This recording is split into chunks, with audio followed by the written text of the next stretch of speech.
What is going on, everybody? Welcome into the Fantasy Alarm MLB DFS live stream. I'm Howard Bender. With me here, Henry Wilson. And oh, baby, we are ready. Friday night MLB DFS slate. Big 12-game slate. Coors Field action. Lots of interesting pitching matchups here. So we thank you all for tuning in. Hit that like and subscribe button. We definitely appreciate that. Henry, what is going on, brother? You were on the playbook today. How you feeling about tonight's slate? I'm feeling great. This is I'm excited about this one. I think this is one of the more fun slates we've had of the season as far as there's so many pitchers I'm intrigued by. There's also so many pitchers I'm not intrigued by and want to stack against. So it's one of those where I feel like I want to make 4 different lineups because there's so many pitchers I like and so many lineups I want to get a part of. So, which probably means that I'm going to do terrible today, but I'm super excited about this slate. It should be fun. Oh man, you're going to do great. You're going to do great. You're going to make the fan. You know what it happens to me sometimes is that I get a little whacked out with the with some of the lineup construction. And I just, and I do the playbook. It happens to me in NFL, and I'll do the playbook and I'll put together a lineup, and I'll be like, oh yeah, that's really, really good. And I've missed each guy in the playbook that I should have hit. So, listen, it happens, and we'll get it there. So let's talk about the pitching that we do like here for tonight. We can start off in the in that top range. You got 3 pitchers sitting above 10K right now. And again, guys, Henry was on the DFS playbook. Get over there to fantasyalarm.com. right now and go and check it out. If you don't have a subscription, well, guess what? Here's a QR code for you right now. And you can go to fantasyalarm.com, use the promo code Let's Go. You'll get 50% off the first month of your Fantasy Alarm subscription. Get all the DFS content, all the rankings, everything, all the great stuff that we've got, out right now for NFL. If you're doing NFL best ball, we are the place to be. So, but here you go. Hit that QR code. Give us a little subscribe there, and we'll take good care of you guys. So, all right, Henry, here we go. 10K pitchers out here. Glass now against the Padres. Ranger Suarez against the Marlins. Joe Ryan going up against Yusei Kikuchi and the Blue Jays. And you know what? I mean, I might as well just throw Kikuchi in there since he's going opposite Ryan. And is the top of the heap something that you like? Yeah, the top of the heap is something I like. Well, okay, I don't know about the top of the heap. The top guy is someone I like. Tyler Glasnow, I think, is definitely one of the best pitchers you can go after here. I get maybe some trepidation with the Padres of they don't strike out a bunch against right-handers. They're also they're just really good hitters against right-handers. But Tyler Glasnow is not your average right-hander. I'm just not worried really about the opponent of who Tyler Glasnow is having to face right now because he's just incredible. He's pitching so well. When he's healthy and at the top of his game, there's really no one better in baseball. So Tyler Glasnow is worth paying up for, even at the $10,900 price tag he has. Doesn't matter if the Padres are hot against right-handers or anything like that. It's one of those guys who just, supersedes the matchups for you. I got it. I do like Ranger Suarez. If you don't want to, pay up, you want to save $600. I do like Ranger Suarez tonight, going up against the Marlins. Super weak against, against left-handed pitching. I mean, it's a team where it's a losing culture right now. And, the trade of Arise is definitely triggered, further trades that could happen. So it's just generally changing the attitude there. And yeah, listen, I like Joe Ryan. I think it's a great matchup, phenomenal matchup on paper, no doubt. There's just something about going against the Toronto lineup. I mean, I know that they're terrible right now, but am I still freaked out a little bit about Vladimir Guerrero Jr., Bo Bichette, and that crew? There's a little bit of trepidation for me, a little bit. For you at all? Yeah, and I think just Joe Ryan hasn't been great the last couple starts. I still really like Joe Ryan, and I get that it is a good matchup. I think I'm more shying away from it because I'm picking one side of that game. I'm going to Kikuchi. I think he's actually the better side here. He's pitching better, and I think the matchup is better. So I like Joe Ryan, but if I have to choose one side of this game, I'm going to go with Kikuchi. All right, I can definitely dig that. Looking further down, your boy Tanner Houck going up against, there's some beautiful win equity baked in when you're facing Patrick Corbin. You like that? Lance Lynn, normally a punching bag. Logan Webb going up against Cincinnati at home. I think that's kind of interesting at 8,500. Garrett Crochet. And then how about this? The debut of Brian Wu. Yeah, I'm excited about this debut of Brian Wu. I think, normally when guys are coming in and getting their first start, I'm not all over them because we know they're going to be on a pitch count. Like sometimes you don't get much of a discount, but like him coming in at 8K, I think even if he is on a pitch count and he's only going to go like 75-ish pitches, that's fine because that can be plenty for him to go like 5 or 6 innings even against Oakland and get some strikeouts. Like he went a full 5 innings in his last rehab start. I think Brian Wu is an excellent pitcher, and against Oakland, I'm super excited about this.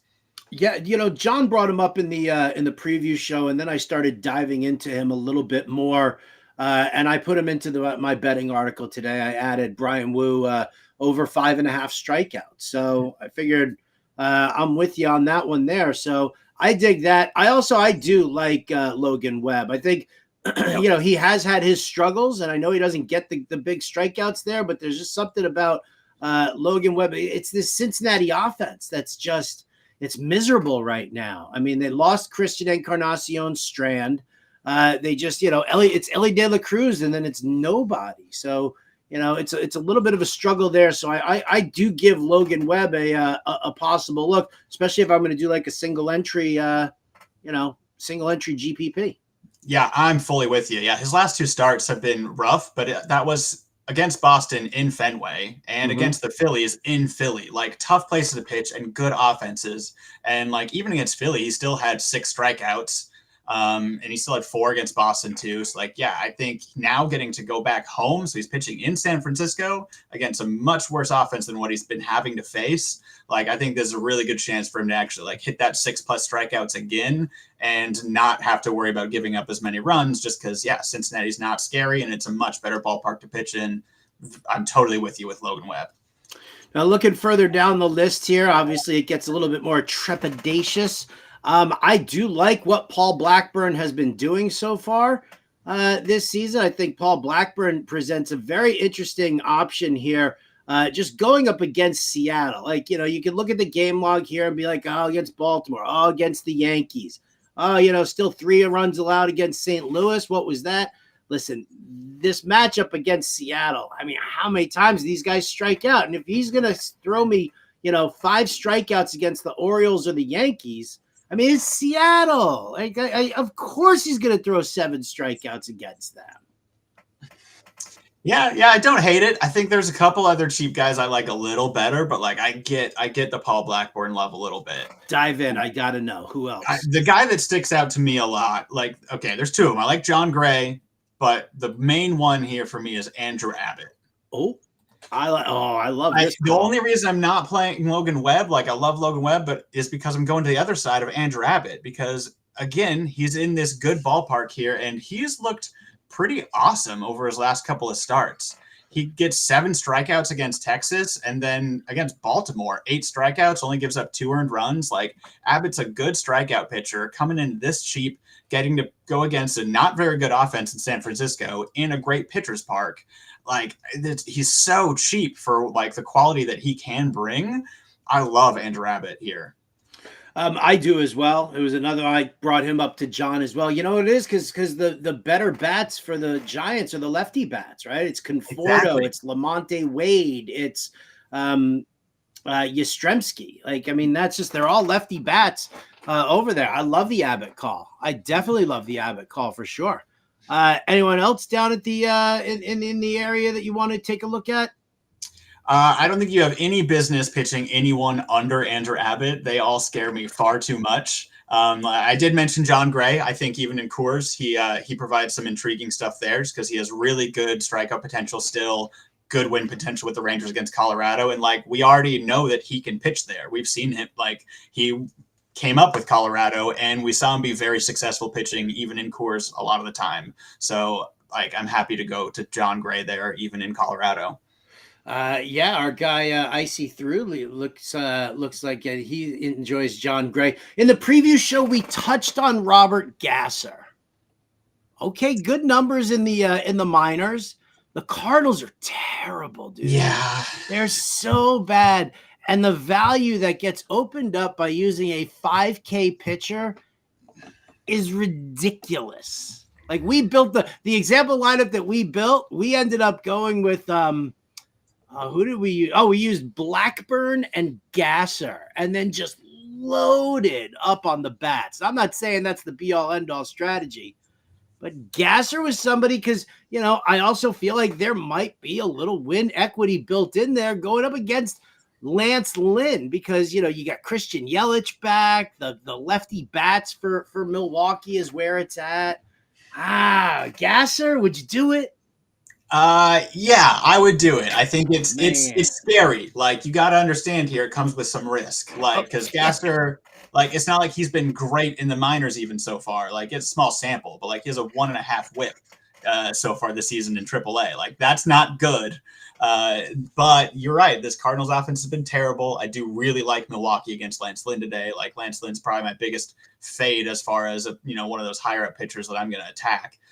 So yeah, I mean, 5K opens up so many possibilities for your offense that even if he isn't out there and amazing, if he can just get you some positive points, like you can live with it.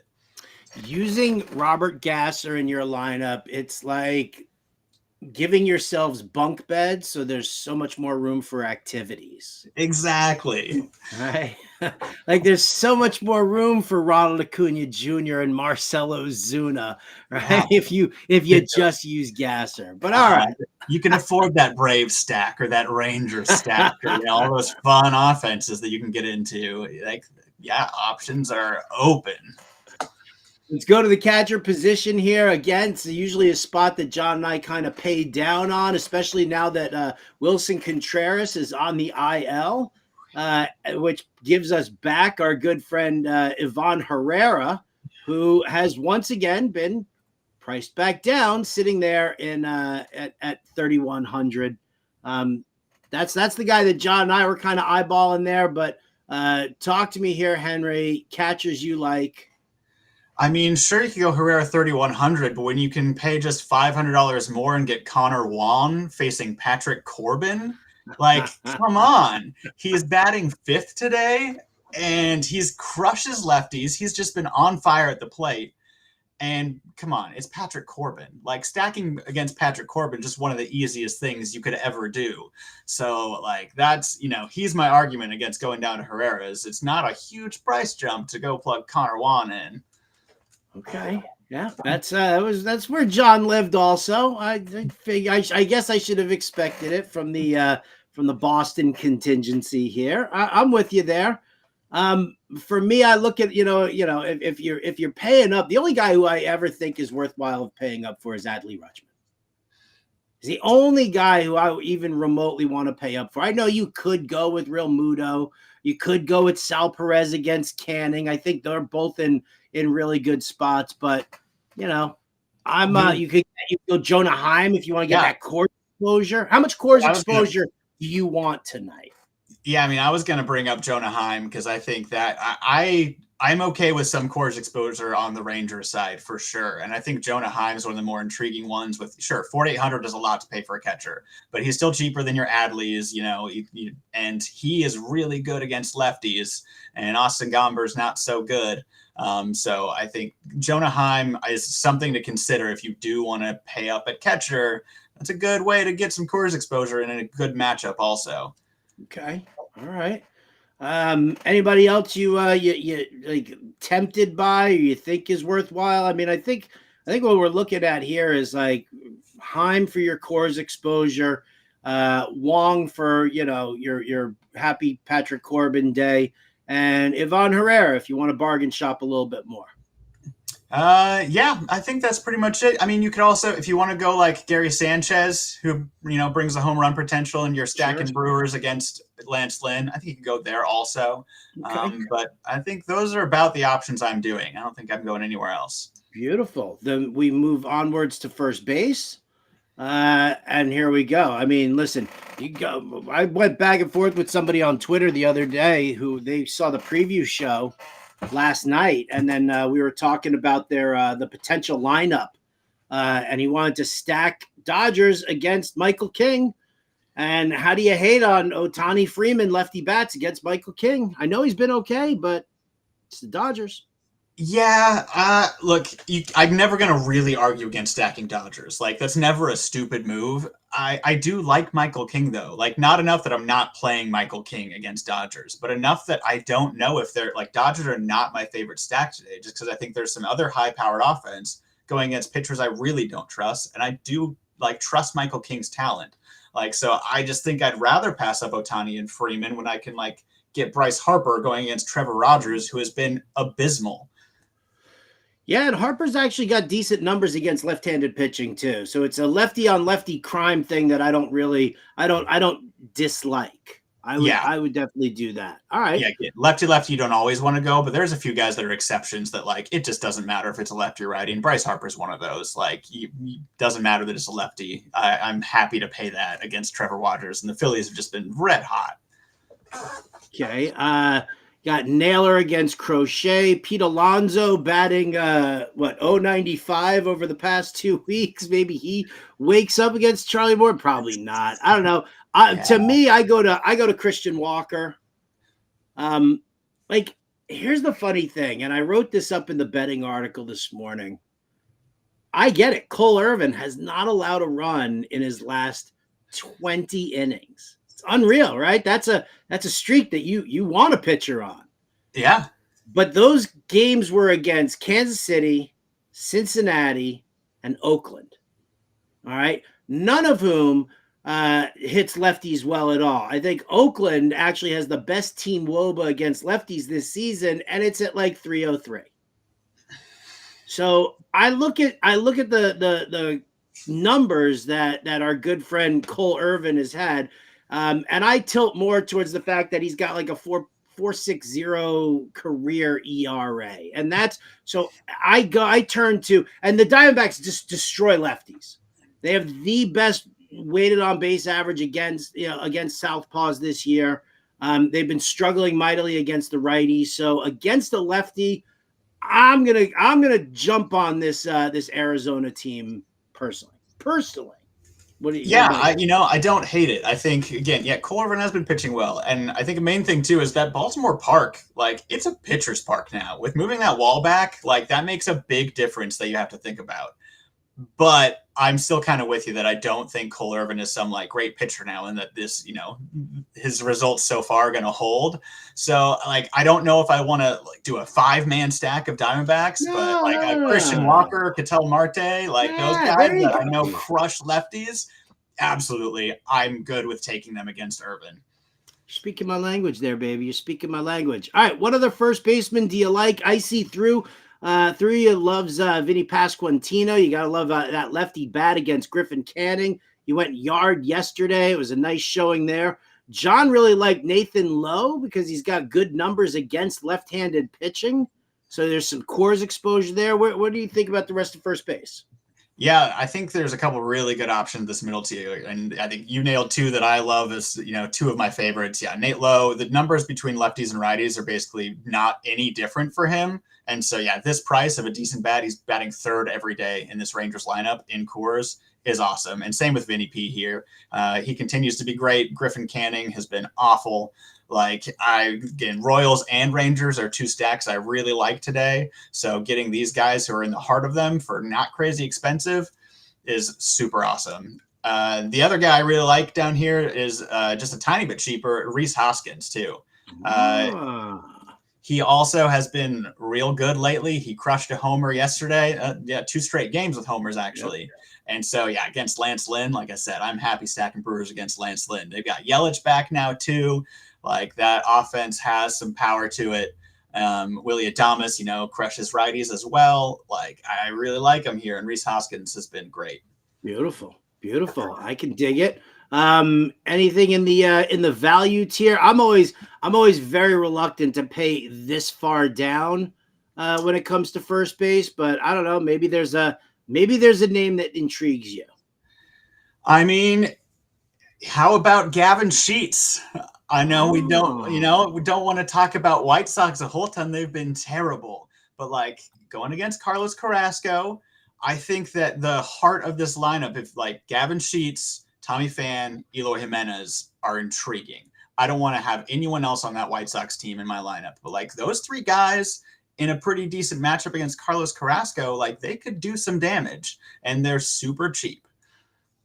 Everybody loves eating cookies, and Cookie is not doing well right now. So No. yeah, I'm with you on that one. I think I took the White Sox on the first 5-inning money line this morning. So I'm with you there.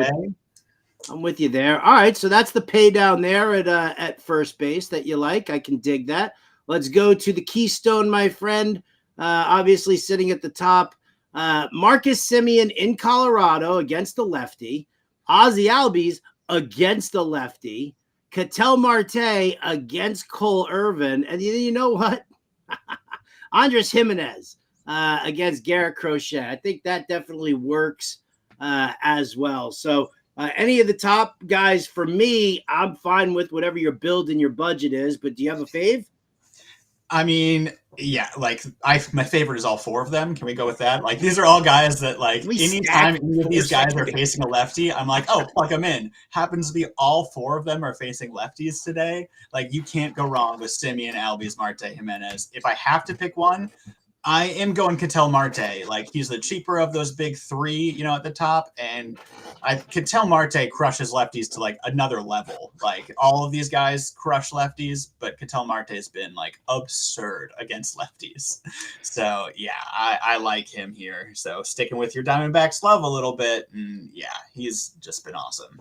And we can kind of cool off the D-backs love there if you want. I mean, because, you know, Lourdes Gurriel needs time to get back on track. That dude's been hitting like 115 over the last 2 weeks. That's been a huge struggle there. And I don't feel the need to pay down that much when you can get Walker and Ketel Marte at discounted prices in comparison to what's at their position. So I'm definitely with you on that one there.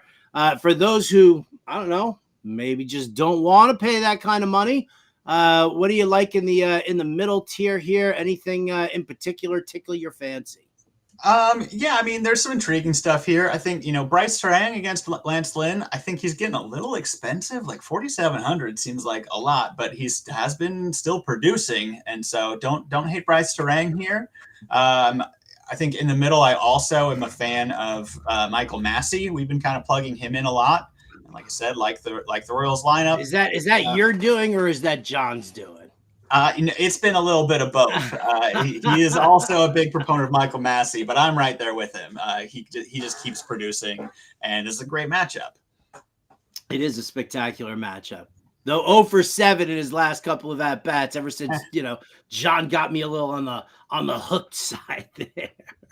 All right, so that's mid-tier there. Anything towards the bottom? Do we look at a guy like, well, I mean, yeah. I'm going back to Boston here. Vaughn Grissom.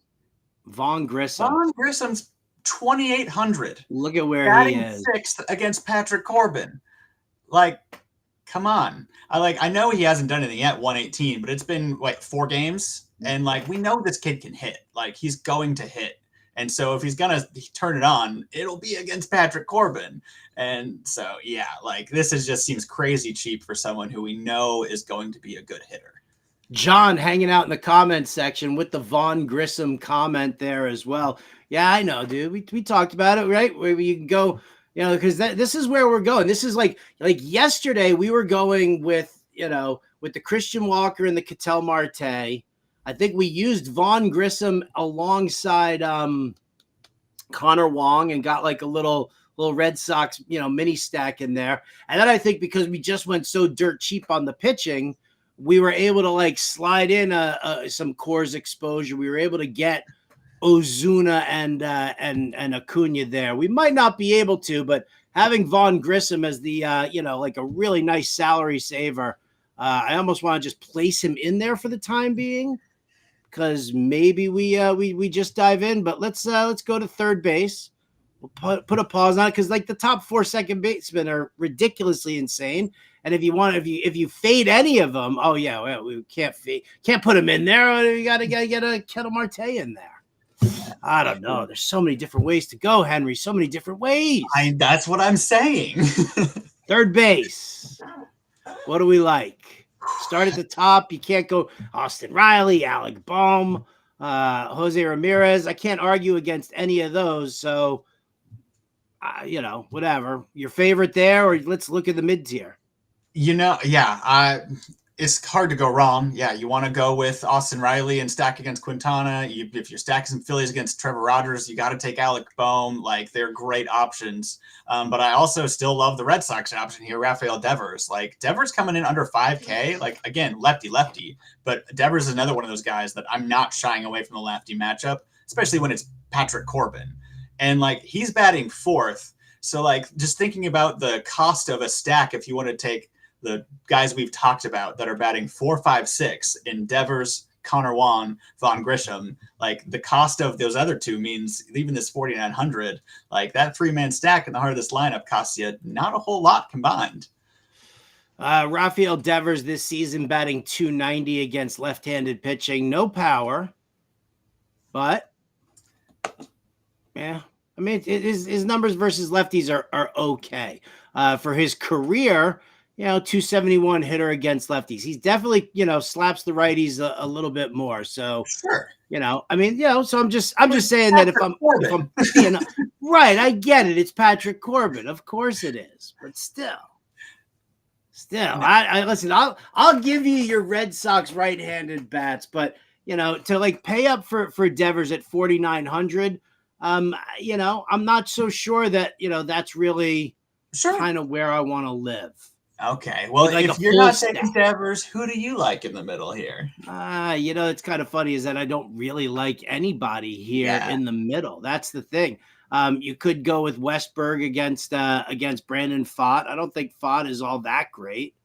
You could get a little Michael Garcia if he's leading off there against Griffin Canning. I think that works for us as well. And then here's John's boy Willie Castro. Who destroys left-handed pitching, destroys it, and then there's Eugenio Suarez to work on that Diamondback stack if you really wanted to, kind of go all out. But Willie Castro is probably the name that intrigued me the most when we were talking about it before. Yeah, I probably am in agreement with you there. Again, like Kikuchi too, but like for the price of, we know he crushes lefties. Like I think, Castro and Suarez both seem like really good options there in these matchups. If you're at the cheap end, because most of the guys around them too, like aren't that intriguing. And I don't, love the like cheap options at third. Just especially with how much we highlighted those top guys and how great they are at third base. Like it's a position you probably want to spend a little more money on. Or you get some Coors exposure and you get yourself a little Ezekiel Duran, who should be in the lineup against the lefty tonight. I don't know if that Texas lineup is out yet, but 4 hits in his last 2 games against the Oakland Athletics, and maybe Ezekiel Duran at 3,300 is an intriguing pay down at the hot corner, my friend. Yeah, I mean, I could see it. Again, Duran has not done anything of excitement so far this year, but last 4 hits out of the last 2 games. And like we've seen it last year. There was for a while that Ezekiel Duran was getting plugged into lineups consistently because he was producing like crazy in that Rangers lineup. So we could see it start to happen again. And 3,300 for Coors, if he is in that lineup, not a bad option. All right. Anything else at the bottom? You can go Brett Beatty against Charlie Morton if you like.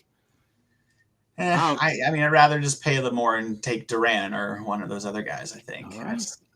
Sold, baby, sold. Go to shortstop then. Here we go. There's a fella named Mookie Betts. There's also this guy, B. Witt Jr., who might intrigue you a little bit. Anybody else? Yeah. I mean, it's, again, the top end of the shortstop. It's really hard to like say that you're going wrong if you go with any of them. I don't think I want to take Ellie De La Cruz against Logan Webb because it's in San Francisco and Webb's a good pitcher.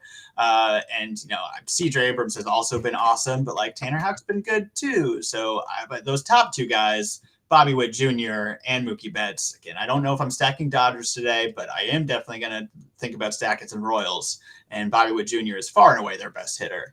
So him against Canning today definitely is someone you could pay up for. If you don't have the money, you want to save $500, Gunnar Henderson leading off against Brandon Pfaadt. I think that's kind of a no-brainer with the way Henderson's playing right now. Yeah, he's been awesome. Gunnar has been so good. And look, I'm willing to maybe take Seager even too. If I really want to try to stack Rangers, I know he's been not great. So 5,700 for someone who's not been performing, but he's been looking better over the last handful of games. He had a homer, he had hits in 5 straight games. Corey Seager is awesome. Another guy that hits lefties just fine. So if you really are wanting to super attack Gomber and stack those Rangers, I don't think it's stupid to pay 5,700 for Corey Seager. Yeah, I don't think it's stupid to pay up for Corey Seager like that either. I don't.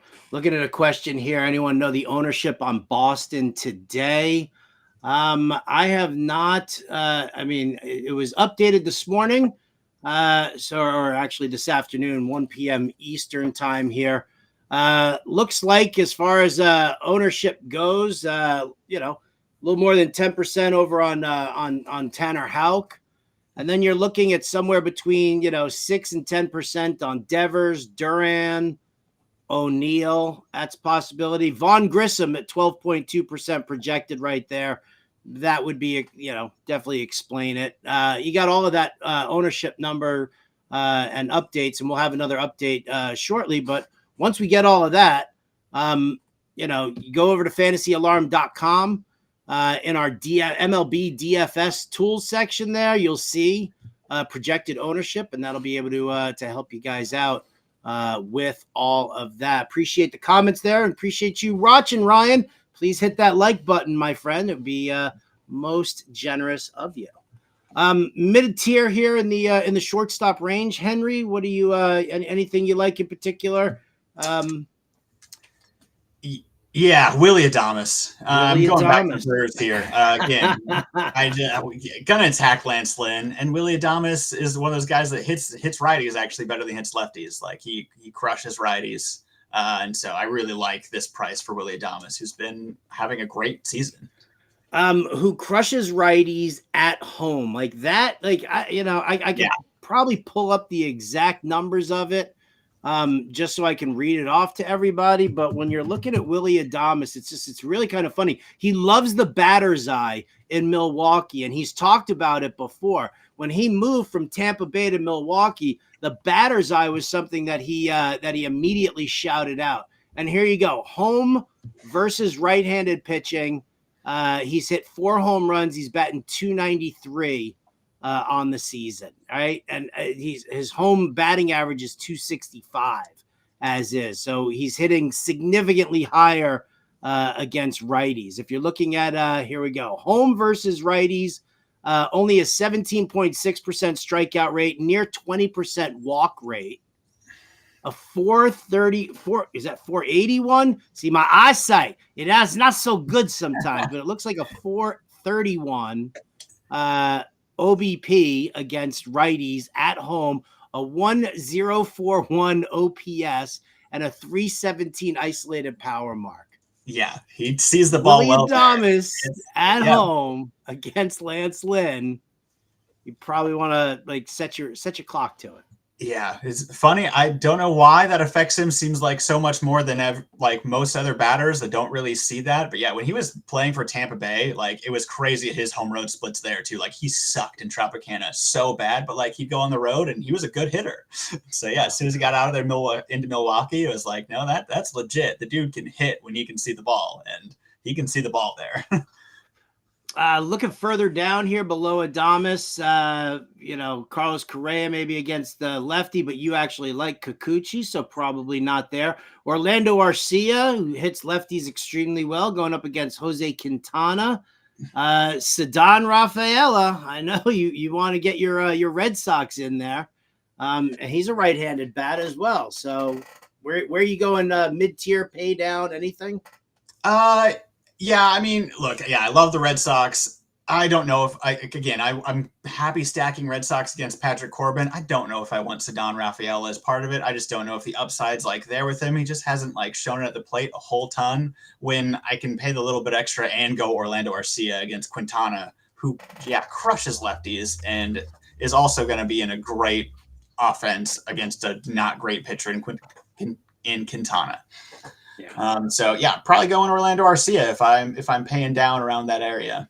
Okay. Further down the list here, even when we get to like Zach Neto and Mason Wynn, it doesn't intrigue me at all. I'd rather just grab Arcia there. Unless you give me another name at shortstop that even remotely intrigues you, I'm ready to start talking outfielders. Yeah, I'm not going cheaper than that. Nope. Bing, bang, boom. All right. So the top of the heap here in outfield is it's as ridiculous as it was when we were looking at second base. Like Ohtani against a righty, Acuna against Quintana, Tyler O'Neill against Patrick Corbin, and Adolis Garcia in Coors against Gomber.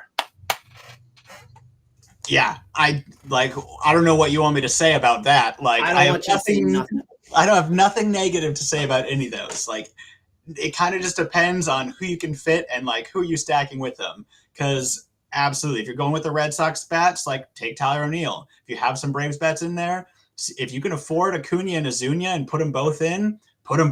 Like, you can go for any of these guys at the top end. They're all in great matchups and all great hitters. Yeah. Yeah, no doubt about it. Just wait till we go through, like, and we start building the lineup. Like, that was where John and I were like, you know what? Maybe Gasser and Blackburn is an intriguing pairing, just because we love the top so much. But it's a fun day to have money. I'm going to use you, Henry, to help rein that offensive enthusiasm that I might have, and you're going to help build me a more sensible lineup there. But as we go through, Ozuna at 55, beautiful, bing, bang, boom. I like that a lot. I'm waiting for Julio Rodriguez to turn it up. Don't need to use Corbin Carroll. A lot of the bats, the lefty bats that we usually like to use are going up against lefties. So maybe avoid that lefty on lefty crime until you get to Christian Yelich, who is a lefty bat himself facing Lance Lynn, and that's part of your Brewers stack. I think you'll like it. Absolutely. Yep. Christian Yelich is in the playbook today. I think this is just a great spot for him. Coming in under 5K just seems crazy. Like 4,800 for Christian Yelich, who can be as good of a hitter as a lot of those top guys we were just talking about, and coming in against Lance Lynn.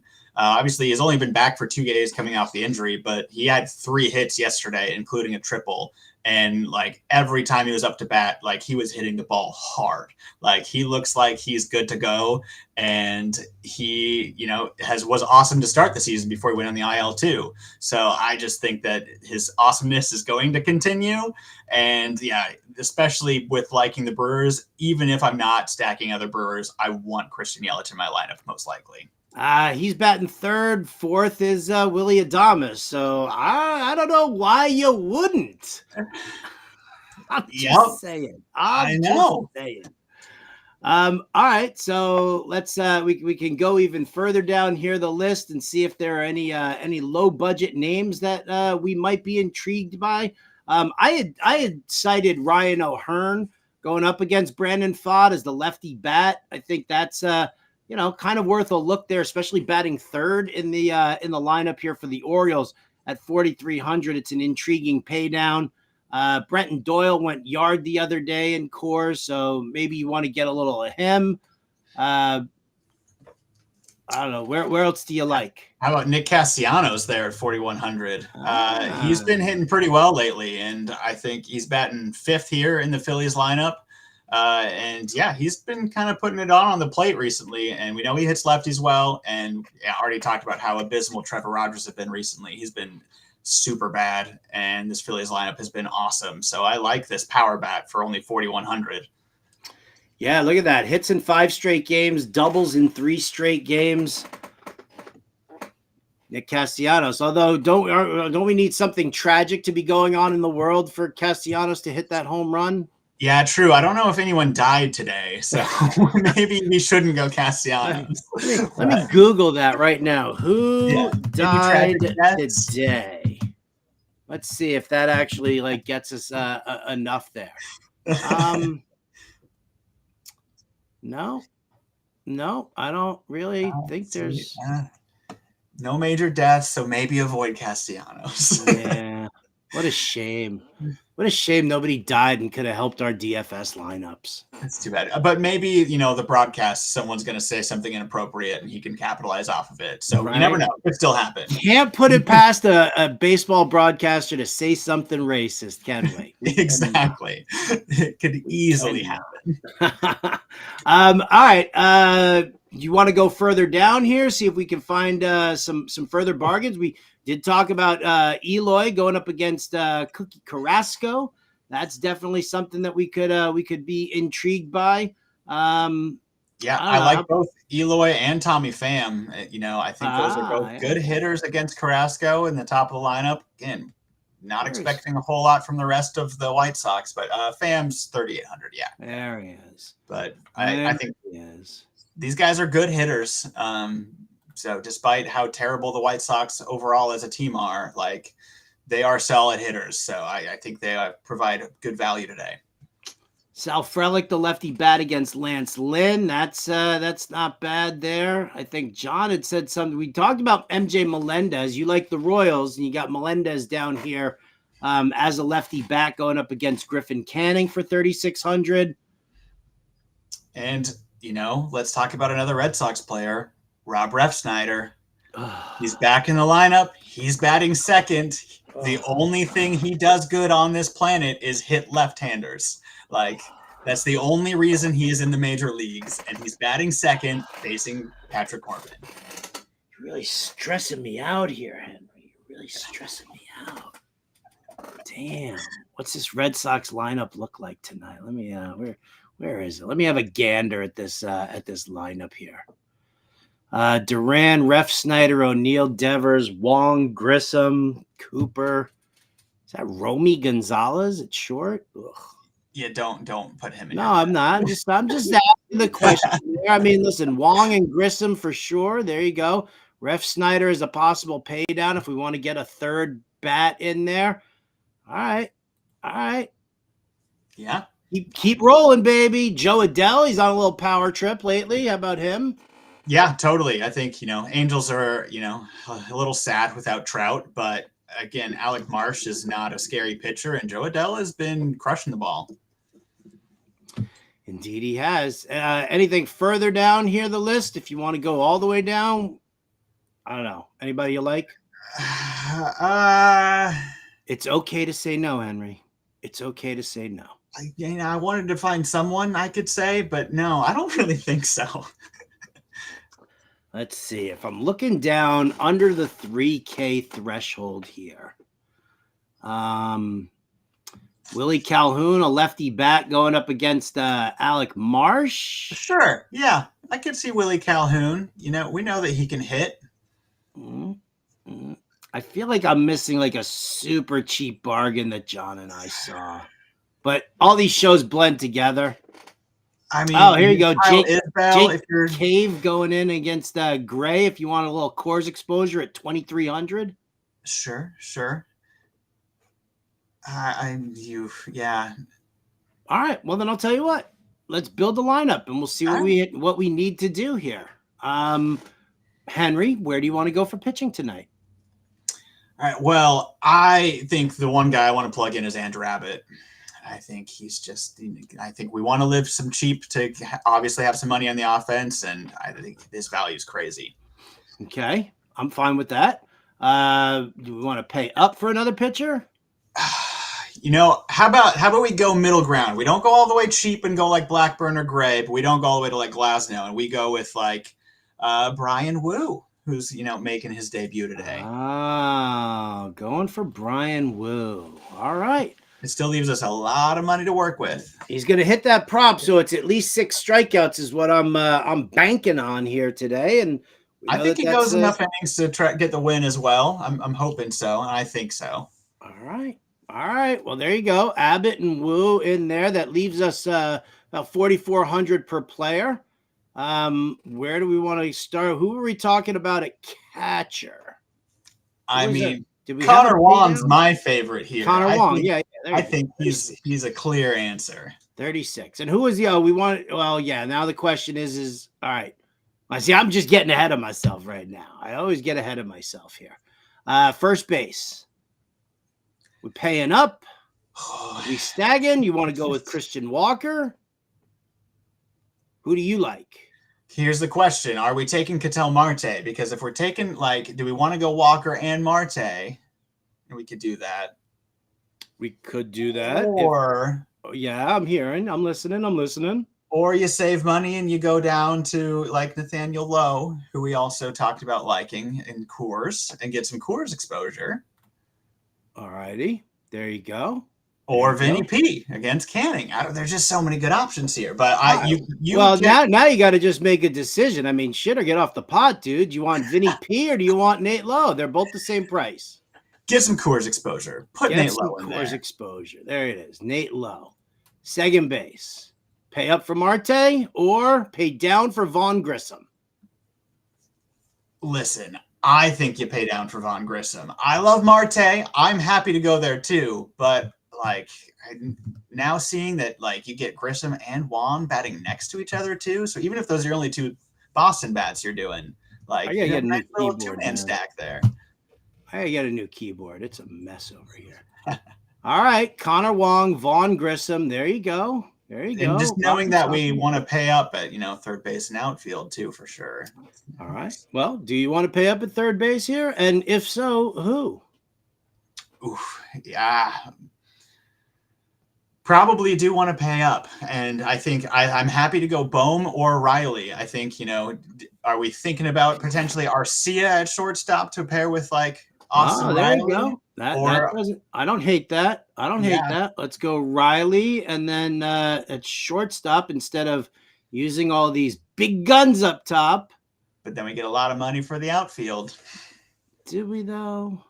Do we? Oh, we don't want to go Yelich and Adames? Ooh, okay. No, yeah, you got Riley me. gets booted. No, it's sorry. Bender's making an executive decision here. No, 100%. That's better. Hello. All right, now let's look at third base. Okay. Yeah. No, that's the move.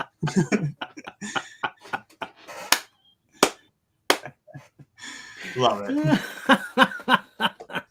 I mean, we just gushed over the Brewers. I know. With that you're right. There's just so many good players. I like you forget, but no, I think Yelich and Adames. We're building like a dozen different lineups tonight. Exactly. I told you that's the problem with today. There's so many things.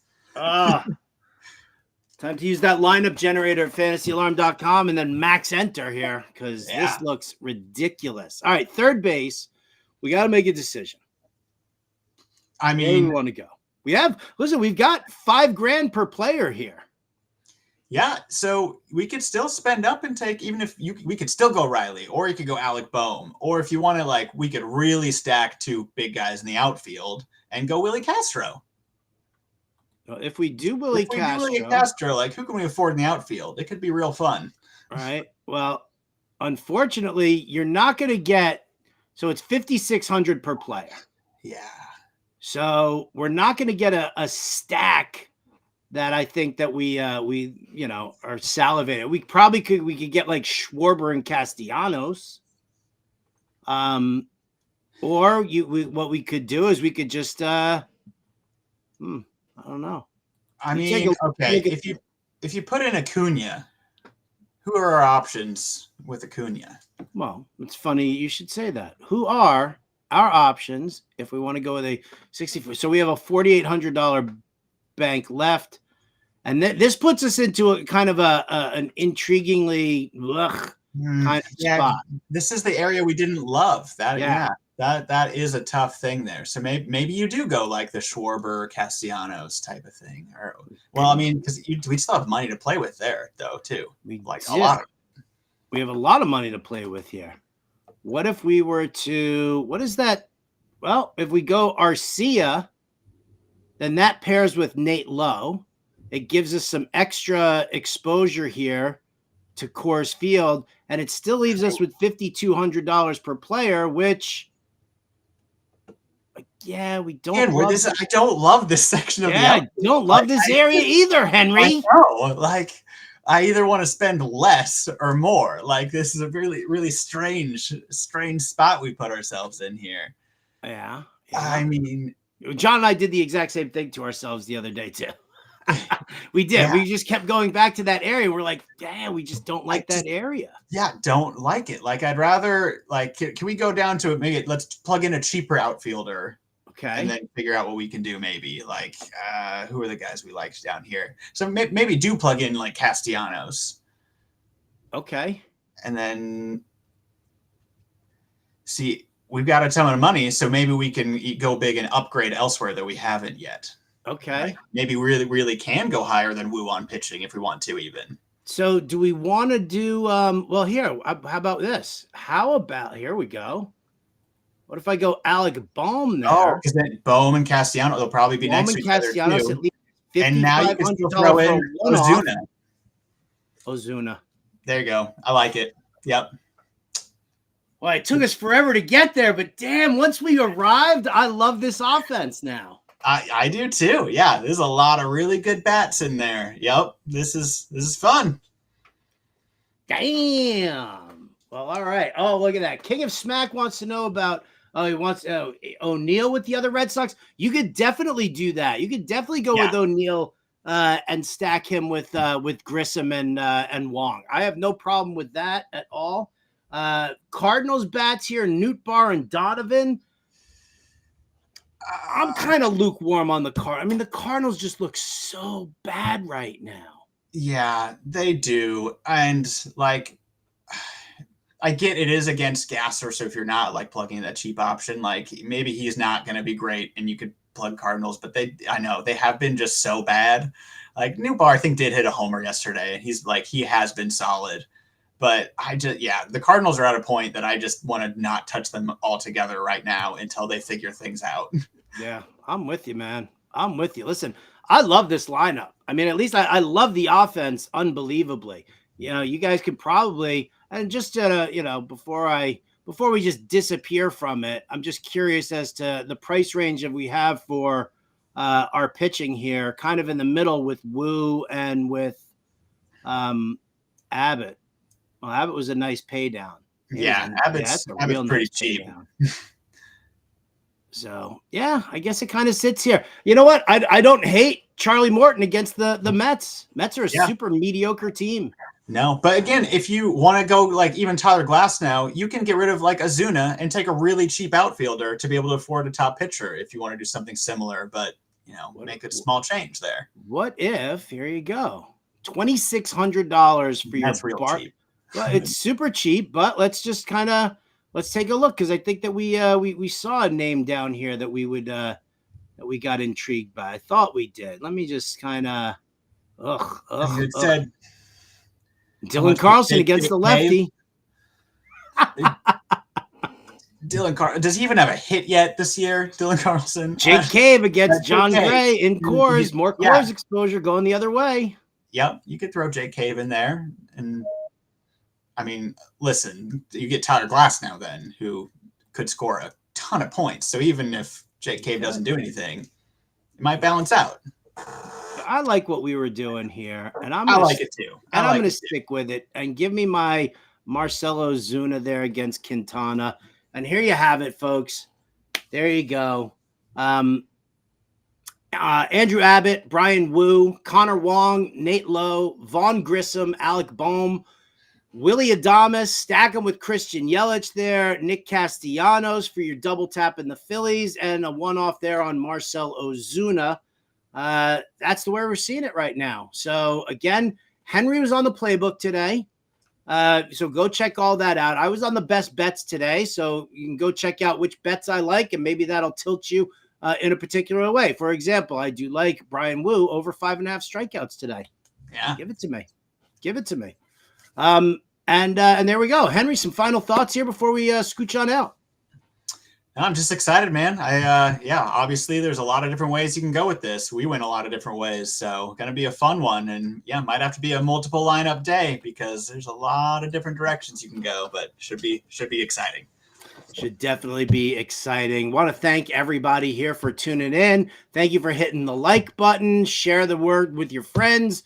We got this live stream. John and Pemba and I do a preview every single night the day before a slate, and we drop that in. Well, except for, we don't do it on the weekends because, Friday and Saturday night, man. Come on. Yeah. John, happy anniversary, by the way. 1 year anniversary for John and Pemba this weekend. So congrats, John. There it is. I'll be taking over all of his underdog and sleeper and all the other articles all weekend long to make sure that he has a good time. Henry, if you got any final thoughts here, share them now or forever hold your peace. We got 2 quick questions here. I'll answer real fast. Looks like we have a question. Braves game going to play? Last I checked, the rain looked fine. Wasn't going to be an issue, but maybe double check it. And someone saying cheap third baseman, Brian Ramos.